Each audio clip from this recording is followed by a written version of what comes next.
Not every user of a single operating system should have the same level of access to files and directories.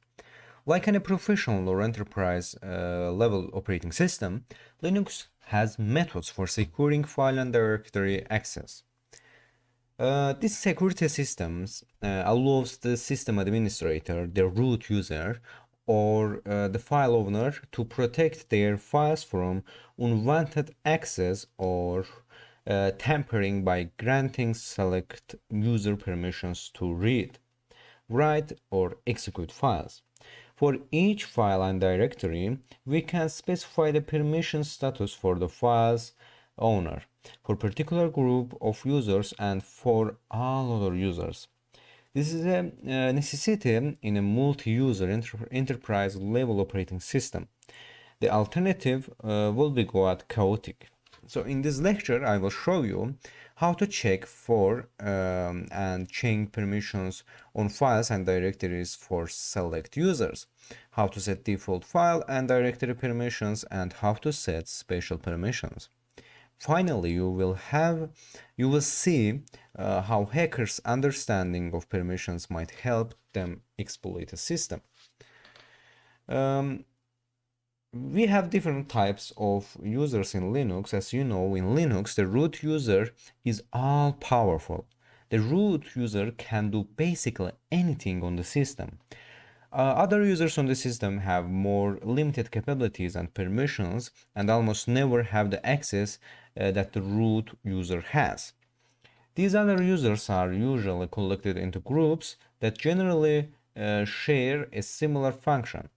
In a commercial entity, these groups might be finance, engineering, sales, and so on. So in an IT environment, these groups might include developers, network administrators, and database administrators. So the idea is to put people with similar needs into a group that is granted relevant permissions. Then each member of the group inherits the group permissions. So this is primarily for the ease of administrating permissions and thus security. The root user is part of the root group by default, so each new user on the system must be added to a group in order to inherit the permissions of that group. So each and every file and directory must be allocated a particular level of permissions for the different identities using it. The three levels of permissions are here. I want to show you here. Are permissions read here, and we have W write here, write, and we have X here, X for execute. So read here, this grants permissions only to open and view a file. Write is this allows user to view and edit a file, and X is, as you know, this allows users to execute a file but not necessarily view or edit it. It is just executive, not written with read or write here. In this way, the root user can grant users a level of permission depending on what they need the files for. When a file is created, typically the user who created is the owner of the file, and the owning group is the user's current group. The owner of the file can grant various access privileges to it. So let's look at how to change permissions to pass ownership to individual users and to groups. So granting ownership to an individual user. To move ownership of a file to a different user so that they have the ability to control permissions, so we can use con here. I want to show you con. So this means change owner in Linux. So con, for example, Bob here, tmp Bob's file.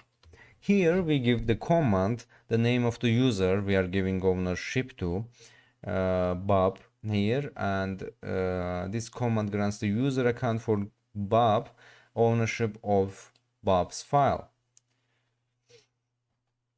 So granting ownership to a group.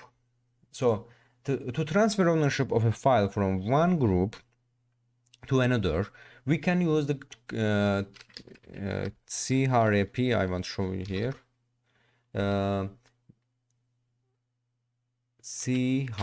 CRAP. So GRP. So this is the change group command. Hackers are often more likely to work alone than in groups, but it's not unheard of several hackers or pen testers work together on a project, and in that case, using groups is necessary.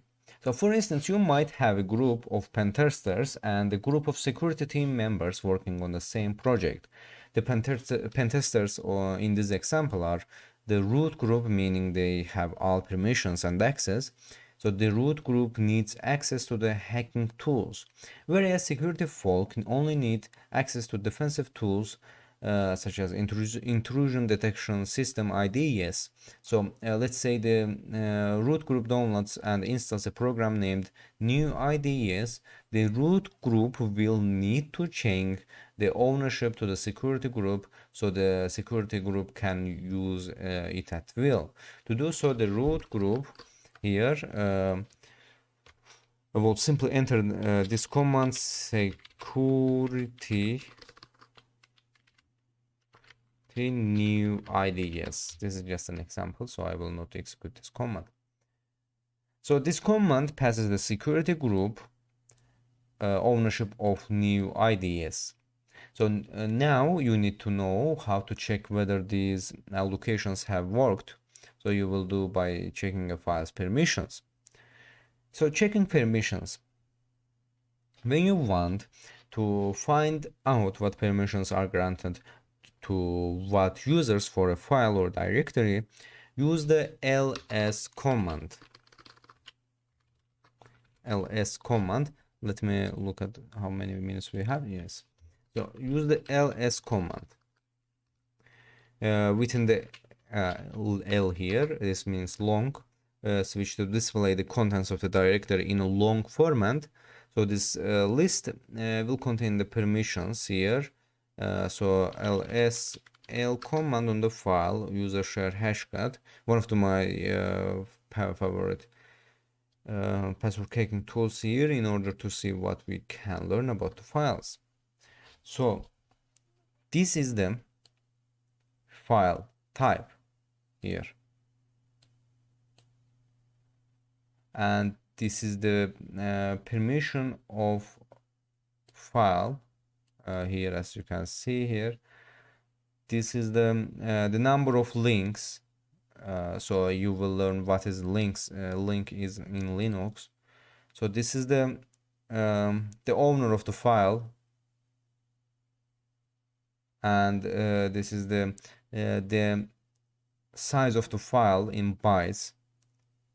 So this means when the file is created or modified, and this is the name of file. So for now, let's focus on the seemingly incomprehensible strings of letters and dashes on the left edge of each line. They tell us whether an item is a file or directory and what permissions, if any, are on it. So the first character tells you the file type. The D stands for a directory, and dash indicates a file. So these are the two most common file types here. So the next section defines the permissions on the file. There are three sets of characters made of some combination of read, write, and execute in that order. So the first set represents the permissions of the owner, the second those of the group, and the last those all of the users. So regardless of which set of three letters you are looking at, if you see an R at first here, as you can see there are same, that user of group user has permission to open and read that file.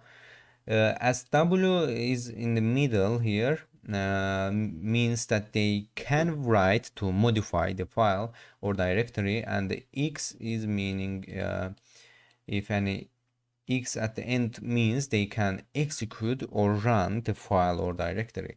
If any RW or X is replaced with a dash here, like that, then the respective permissions hasn't been given. Note that the users can have a permission to execute only either binaries or scripts.